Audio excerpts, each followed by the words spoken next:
Oh, my love, you startled me. Yeah, we finished the call about 5 or 10 minutes ago. No, don't come in.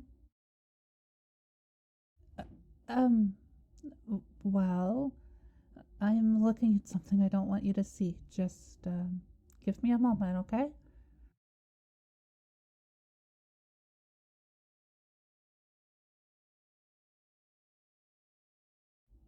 Okay, you can come in now. Sorry, I was looking at some options for birthday presents for you. I know your birthday isn't for a while, but I suddenly had a couple ideas, and well, I didn't want the surprise to be ruined by you seeing what was on my screen when you came in or anything. But anyway, what are you up to?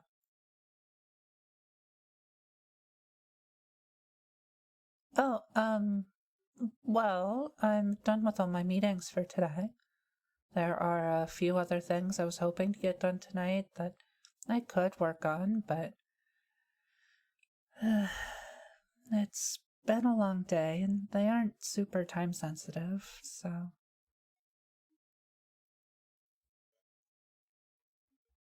Yeah, if you're hungry and want to start on dinner, I'll just send these last couple of emails and then meet you downstairs in a few minutes, okay?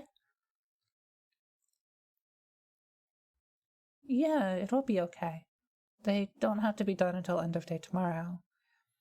Plus, I'm still waiting for Amanda to send me the detailed report from last week so I can do the analysis anyway. I thought she did, but it turns out that she accidentally sent me the one from 2 weeks ago instead. And she's not in the domestic office, so by the time I realized she sent the wrong one, she'd already gone home for the night, so she won't be able to get it to me until the morning.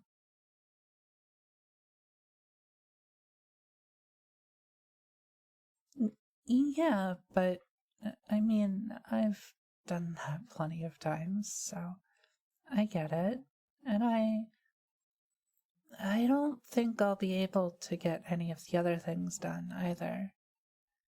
So it just makes sense to do them tomorrow. Hmm?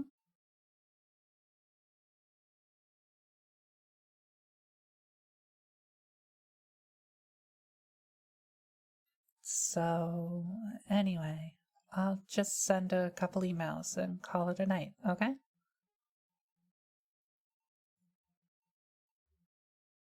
What do you mean? Why wouldn't I be okay? Oh, I mean, I'm fine.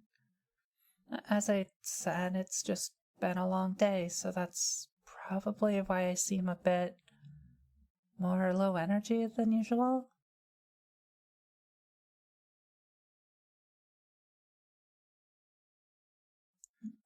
Um, Not very hungry, but still, go ahead and make all of it. It keeps well, so we can eat whatever leftovers there are tomorrow and not even have to cook. I know we'd both appreciate that. Hmm?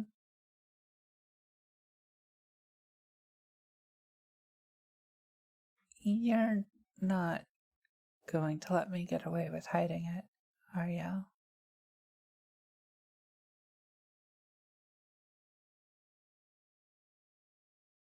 Mm-hmm. It's okay. It's not that. I can talk about it, but was I that obvious? My ears are folded over and I'm doing that thing with my tails, aren't I?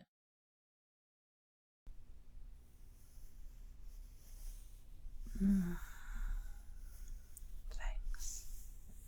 I needed a hug.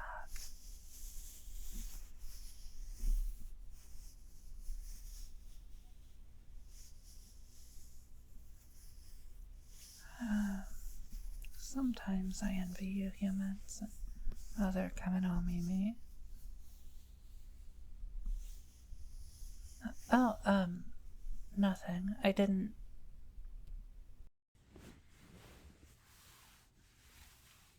Nothing's wrong with it, I guess. Just, I don't know. Sometimes it's a bit annoying that you can always read me better than I can read you, just because us Kitsune have much more obvious cues like that. Though it does feel really nice when you pet me there.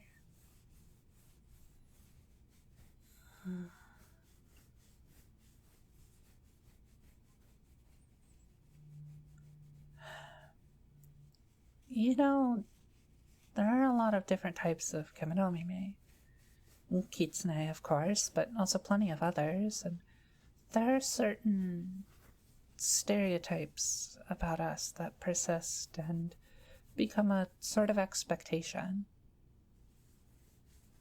For example, it can be different with strays, but domestic nekkos are often seen as demure and submissive, or that they like to play with balls of yarn and eat fish, and it all becomes part of the way we think about these nekkos in relation to these stereotypes, whether that's fair or not.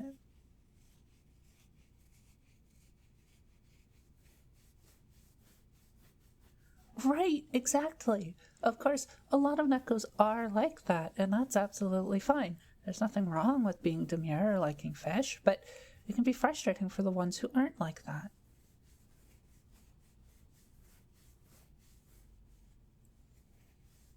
You're right, and us Kitsune aren't necessarily directly affected by the neko stereotypes, though there are certainly some similarities between us. For us...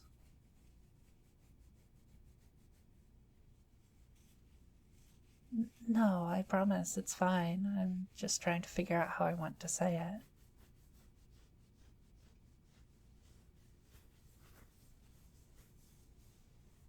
You know the stories about us Kitsune, right? Most of them are based on true stories, actually, but most of the ones that people around here are familiar with are the ones that are a bit more folklore.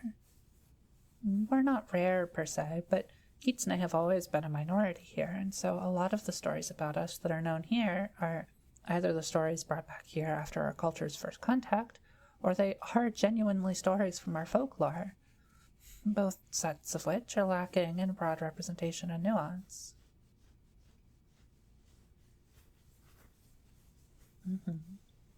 Though they've been embellished over time, of course.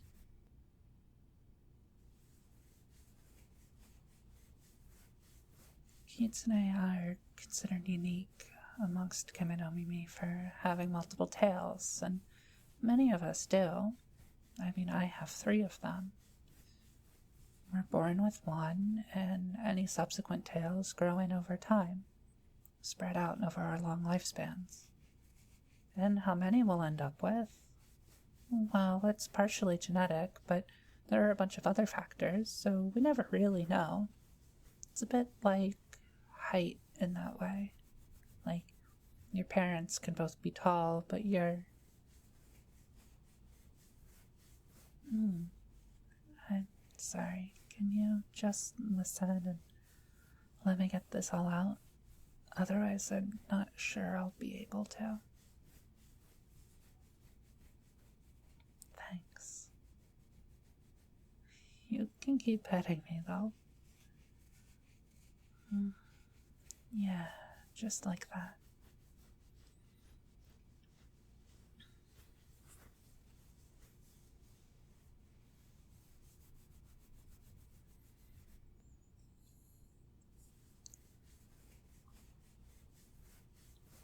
But long ago, before we understood those complications, having more tails was seen as a measure of virtue, purity, or power, depending on the situation.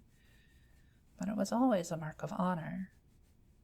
So having more tails, as many as 9, was a sign of being older, being an adult, being an elder in the tribe, with all the wisdom and power that entails, which only served to perpetuate the ideas that more tails meant more important. A lot of revisionists have muddied the historical record by changing accounts or paintings and insisting that many of the major figures in our culture's history had 9 tails. 8 if they're being conservative about it. So, even though we now know that the number of tails a kitsune has doesn't really matter, and it's mostly just a marker of age, though, again, most even, Millennium Kitsune only have 4 or 5 tails. But it's so ingrained in our culture that we can't help but think of it as true. And it's not just us. Those ideas about us are pervasive. Where do you think phrases like Cloud 9 or Dress to the Nines come from? Yeah, they're calques from our mother tongue. Cloud 9 is referencing both the supposed wisdom of the nine-tailed kitsune and also how their tails are soft and fluffy like a cloud. Dress to the Nines is a shortening of Dress to the Nines likeness. And it does, except for the fact that there's nothing inherently special about the nine-tailed kitsune in that regard.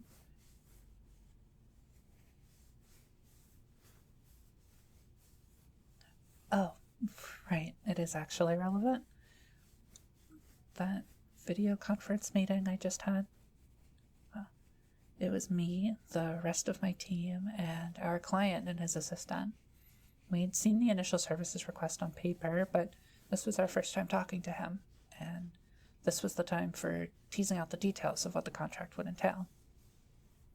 For context, this client's request is fairly straightforward, the kind of thing we do all the time, but he's convinced that it's this huge, special thing that no one could possibly ever understand, much less a 3-tailed kitsune like me. I certainly couldn't hope to compete with this 5-tailed guy.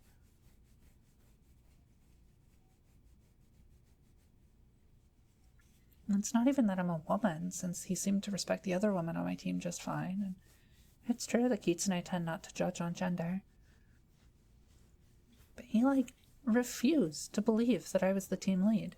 He would ignore my suggestions until another of my team, or even his assistant, would say the same thing a few minutes later, and at least my team were supportive and would usually say something like, maybe we could do XYZ, like Azaria mentioned earlier. I don't know. But it's frustrating and humiliating, and to be honest, it's something I've always been insecure about since I was, well, not quite a little kid, but since I was pretty young. And I can usually shrug it off when it comes up, but today it was just so consistent and insistent that it had to be deliberate, and I tried to act like it didn't bother me, like I didn't even notice, but it hurt quite a bit, if I'm honest.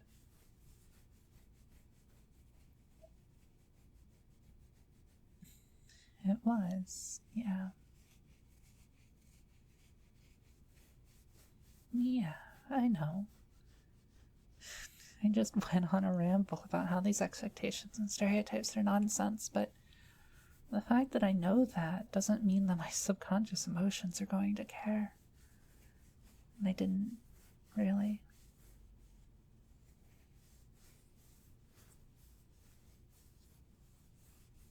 Thanks.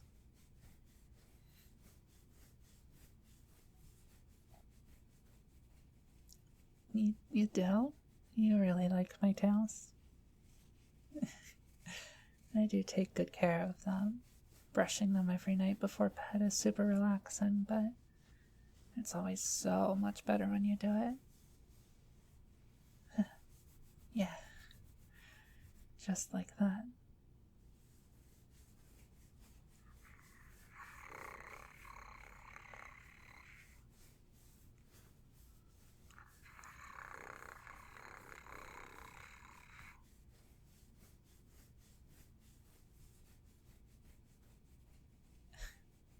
More obvious cues.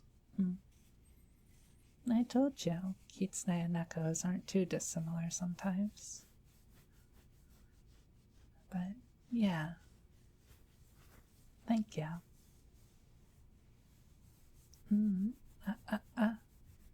Thank you, sweetheart. You're always so nice and gentle and warm, and you're always willing to listen when I need to get things off my chest. Even if I tend to be pretty bad about asking you to. I think we both take better care of each other than we do ourselves. And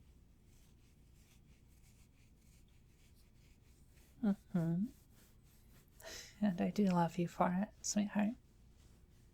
And other things, of course.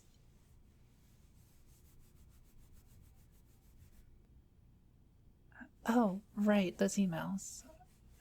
Can we keep sitting like this for another few moments?